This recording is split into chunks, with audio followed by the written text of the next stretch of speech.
সকালবেলায় ঘুম থেকে উঠেই কিন্তু আমাকে সবার আগে ঘরদোর কিন্তু ভালো করে ঝাড়ু টাড়ু দিয়ে নিতে লাগে। কারণ এখন যদিও একটু তাড়াতাড়ি উঠি, তেমনি কিন্তু এই গাড়িও কিন্তু মানে কাচরা নেওয়ার গাড়িগুলো অনেক তাড়াতাড়ি চলে আসে। তাই সকাল সকাল ঘুম থেকে উঠেই আগে ঘরদোর পরিষ্কার করে যেটুকুনি নোংরা থাকে সেগুলো হচ্ছে এক জায়গায় জমা করে নিই, কারণ কাচরার গাড়ি এলে আগে সেটা ফেলতে হবে। কাল সারাটা রাত কোমরের যন্ত্রণায় ঘুমোতে পারিনি, তাই রাত্রেবেলা ঘুমোতে অনেকটা লেট হয়েছে। তো তার জন্য মানে উঠেছি 9টার সময়। তোমার দাদাভাই বললো আর একটু ঘুমিয়ে না, বললাম যে না 9টা বাজে মানে উঠতে লাগবে। তো উঠে ব্রাশ টাশ করে এমনি ভিডিও করছিলাম একটুখানি। তো তারপরে এই যে দেখো, তোমরা তো দেখলেই সবেমাত্র কাচরা ফেলে এলাম। তো যাই হোক, কেমন আছো বলো? আশা করছি সবাই অনেক ভালো আছো, সুস্থ আছো। সকলের সুস্থতা কামনা করে নতুন একটা ব্লগ শুরু করছি। তো চলো পুরো ব্লগটা কন্টিনিউ দেখতে থাকো, আশা করছি তোমাদের অনেক ভালো লাগবে। কি বলতো, রবিবার করে যেহেতু কাচরার গাড়ি আসে না, তাই না অনেকটা করে কাচরা জমা হয়ে যায়। আর রবিবার যেহেতু তোমাদের দাদাভাই পুরো দিনটা বাড়িতে থাকে, তার উপরে আবার ওর ছিল কি যেন বলে 2 দিন নাইট ডিউটি ছিল না পরপর, তো তার জন্য না। আর ওই হচ্ছে গিয়ে কোনো হচ্ছে কিছু হয়নি আর কি, কিছু হয়নি মানে কি সব বলছি, তার জন্য অনেক কাজটা পড়ে রয়েছে। কাজ করতে করতে কি কথা বলা যায়? আমার তো কি যেন অভ্যেস, যখন আমি কাজ করবো পুরো মুখটা আমার বন্ধ থাকবে, ফাট ফাট করে কাজগুলো সেরে নেবো, এরকম আমার অভ্যেস। যাই হোক, এখন চলো সবার প্রথমে কাজটাগুলো ফেলে এসে, তোমরা আবার বলবে কে ঘুম থেকে উঠে ভিডিও বানায়। না, ঘুম থেকে উঠে ভিডিও বানাচ্ছিলাম বলতে আগের দিনের একটা ব্লগের ইন্ট্রো দেওয়া হয়নি, তো বাধ্য হয়ে ওটা দিলাম। কারণ তোমরা অনেকেই কমেন্ট চলে এসছে আমার কাছে, দিদিভাই ব্লগ কেন দাওনি কালকে, তুমি ঠিক আছো কিনা? তো কমেন্ট চলে এসছে, তাই ভাবছি আজকে একটু তাড়াতাড়ি ব্লগটা বলি। ইন্ট্রোটা যে দিয়েছিলাম তারই মধ্যে কাজটার গাড়ি চলে এসছে। রবিবার করে আসে না, তো তাই সোমবারটা একটু তাড়াতাড়ি আসে, 9:30টার মধ্যে চলে আসে। তো তার জন্য এই যে কাজটা ফেলে এসে সবার প্রথমে ভাবলাম দুধটা আগে গরম বসিয়ে দিই।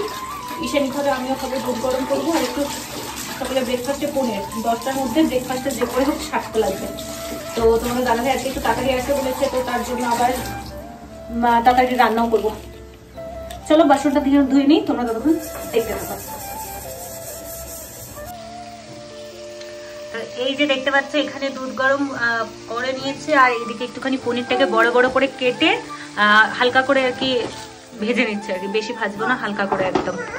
তো এইদিকে দুধ গরম বসিয়েছি, তোমরা দেখেছো। তো সেই সুযোগে ভাবলাম বিছানাটা ঝটপট করে তুলে নিই, কারণ বিছানা এখনো তোলা হয়নি। তো তার জন্য এই যে বিছানাটা তুলছি। তবে কি জানো তো, আজকে সকাল সকাল মনটা খুব খারাপ লাগছে। একদিক থেকে যেমন আমি অনেক খুশি আছি, তেমনি আরেকদিক থেকে মনটাও আমার ভীষণই খারাপ।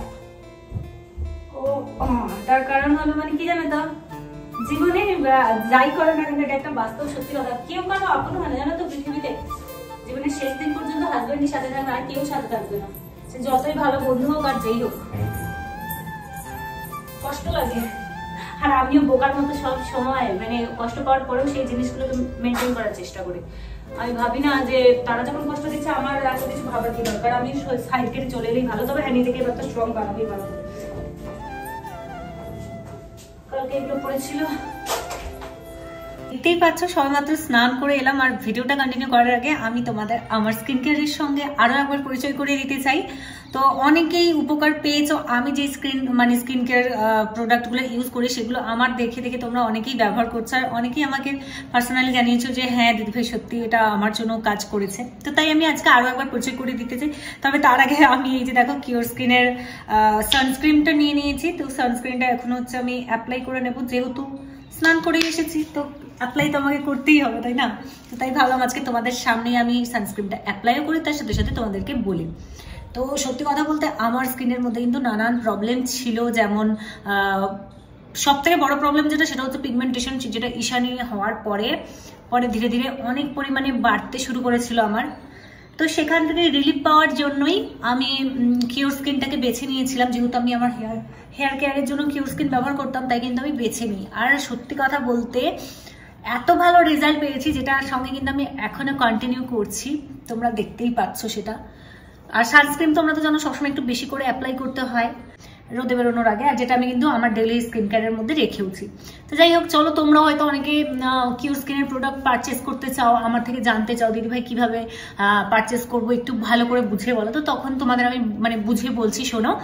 প্রথমে তোমরা প্লে স্টোর থেকে ইনস্টল করবে কিওর স্কিন অ্যাপটা। তো তারপরে ওটাকে লগ ইন করবে, লগ ইন করে মেল না ফিমেল সেটা সিলেক্ট করবে। সিলেক্ট করার পরে সেখানে তোমরা ভালো করে তোমাদের প্রবলেমগুলো জানাবে আর কি, যে তোমরা কি কি তোমাদের স্কিনের মধ্যে প্রবলেম রয়েছে তোমরা তোমাদের মতো করে জানাবে। আর ওখান থেকে কিওর স্কিন অ্যাপ থেকে ফ্রিতে একটা ডক্টর সাজেস্ট করা হবে। সেই ডক্টর তোমাকে কিন্তু তোমার স্কিন তারপরে ফটো তুলবে ভালো করে, মানে সাইড পোর্শন ফ্রন্ট পোর্শনের ফটো নেবে ভালো করে অ্যানালাইসিস করার পরে, ওরাই তোমাকে মানে প্রোডাক্ট হচ্ছে সাজেস্ট করবে। তার আগে তোমাকে আরো বেশ কিছু প্রশ্ন করবে, যেমন তোমার খাওয়া দাওয়া কি, হ্যাঁ তুমি কিভাবে তোমার জল কিভাবে খাওয়া দাওয়া অভ্যাস এইসব জানবে, তোমার আরো কোনো মেডিসিন চলছে কিনা, মানে নানা ধরনের কথা, তোমার লাইফস্টাইল সম্পর্কে খুব সিম্পল কিছু প্রশ্ন করে ওরা।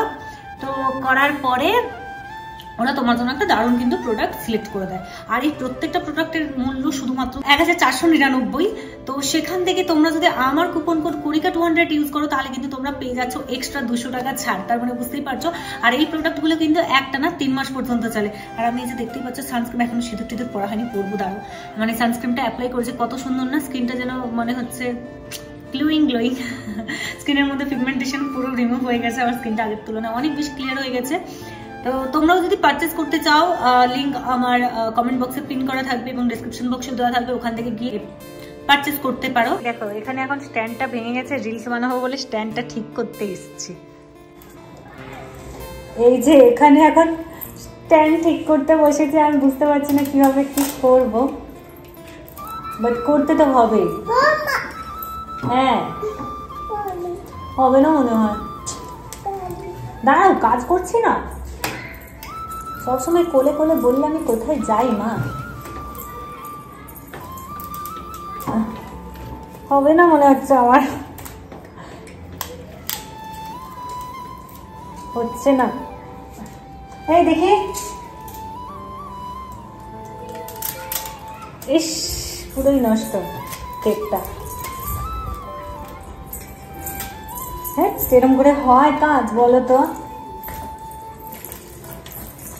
ভাবছি একটা স্ট্যান্ড নেবো তারপর আবার ভাবছি স্ট্যান্ড নেবো না, এই হচ্ছে। এটা দিয়ে যেভাবে হোক কাজটা চালাতে লাগবে আর কি। নেবো আবার এখানে নেবো, আবার নষ্ট হবে, তো এটাকে দিয়ে কোনোভাবে বেঁধে বুঁধে না কাজ চালিয়ে দেবো। রিলস বানাবো বলে এই যে দেখো রেডি হয়েছি। তোমরা অনেকেই জিজ্ঞেস করো ড্রেস দেখে কোথা থেকে নিয়েছি। এটা কিন্তু আমি মিশো থেকে নিয়েছি এই ড্রেসটা। তোমাদের দাদাভাই বলছে কি করছো বসে বসে, একটু রিলস টিলস বানাও, এখন তুমি ভিডিও থেকে গুরুত্ব দিচ্ছ না। আমি বললাম ঠিকই বলেছো, কি করবো আমি বুঝতে পারছি না কিভাবে এটাকে আমি সেট করব। একবার ওই যখন 2 লাখের সেলিব্রেশনটা করেছিলাম না, তখন এটা ভেঙে গেছিলো আর কি, মানে কেউ একটা হয়তো ভেঙে দিয়েছিল, তো তার জন্য এটাকে এখন সেট করছি।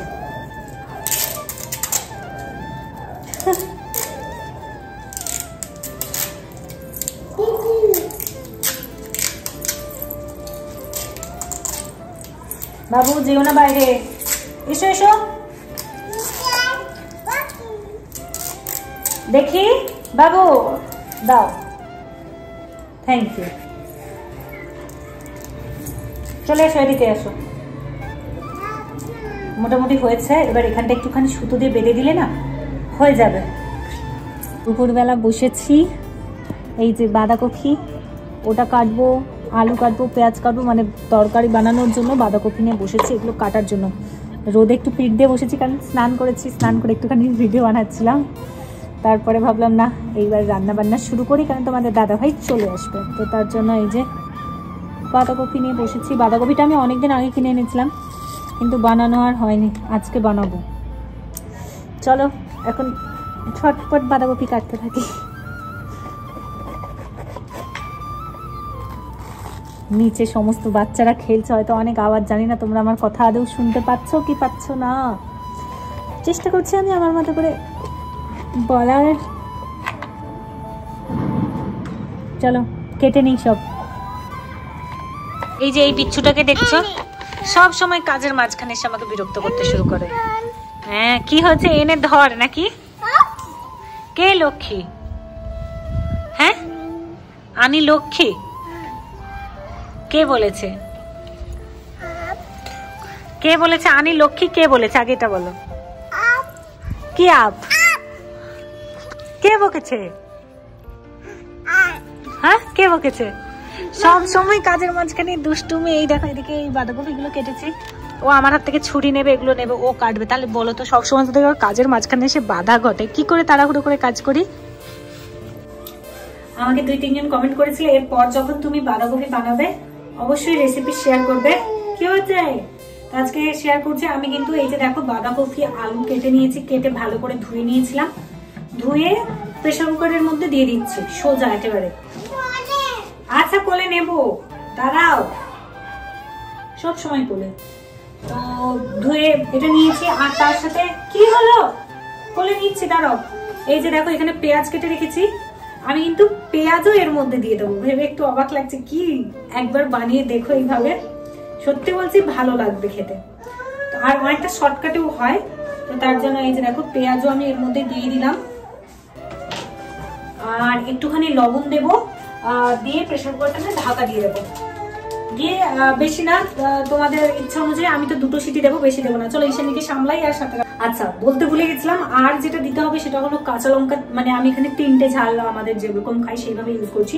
3টে কাঁচা লঙ্কা উপর থেকে দিয়ে দিলাম, আর সামান্য একটুখানি জল দেবে। মানে আমি তো ভেবেছিলাম জল তো সবাই দেয়, বলার কি আছে, তবে বলে রাখি খুব একটা বেশি জল দেওয়া যাবে না, তাহলে কিন্তু মানে বেশি ঘেটে যাবে আর কি। তো আর তার থেকেও বড় কথা বাঁধাকপি থেকেও সামান্য জল তো বেরোবেই, তো তাই বেশি জল দেওয়ার কোনো দরকার নেই। ঠিক আছে, তো চলো এখন প্রেসার কুকারটা লাগিয়ে রান্নাটা বসাই। আচ্ছা বলে রাখি, আমি কিন্তু এই যে এখানে হচ্ছে এই হামাদিস্তার মধ্যে করে এখানে আদা রসুন অল্প করে একটুখানি থেতো করে নিয়েছি। যাদের কাছে গ্রেটার থাকবে না, গ্রেটারের সাহায্যে করে নিতে পারো, কারণ অল্প একটু আদা রসুন লাগবে তো, তাই মিক্সিতে একটু সমস্যা হবে, তাই এইভাবেই করে নিও। ঠিক আছে, তো আমি অলরেডি কড়াই বসিয়ে দিয়েছি, আর আজকে আমি রান্নাটা করবো সর্ষে তেলে। তো চলো কড়াইতে হালকা করে একটু সর্ষে তেলটা দিয়ে নিই, দিয়ে তারপর তোমাদের রান্নার প্রসেসটা ভালো করে দেখিয়ে দিচ্ছি। চলো দেখতে থাকো।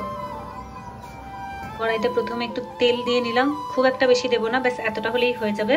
তো আমি কিন্তু আজকে তেলের উপরে এই যে দেখতে পাচ্ছি একটুখানি জিরে গুঁড়ো দিয়ে দিলাম, সরি এটা ধনে গুঁড়ো দিলাম, সামান্য একটু হলুদ গুঁড়ো, পরিমাণ মতো লঙ্কা গুঁড়ো, আমি এখানে একটু জিরে গুঁড়ো দিয়ে দিলাম পরিমাণ মতো, কালারের জন্য কাশ্মীরি লঙ্কার গুঁড়ো।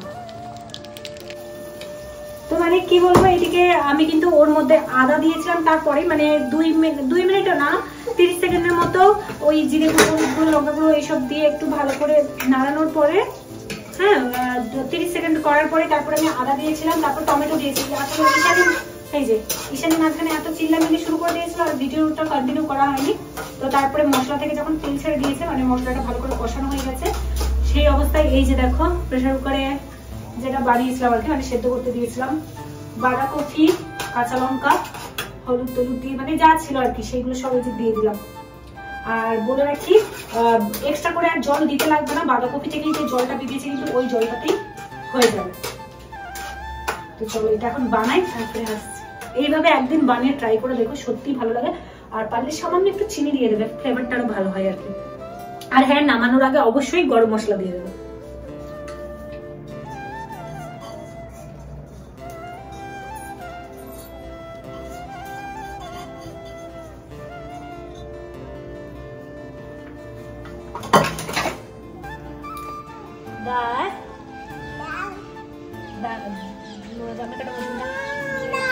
ভুলে গেছে মামাম, পাপা চলে এসছে, সব ভুলে গেছে।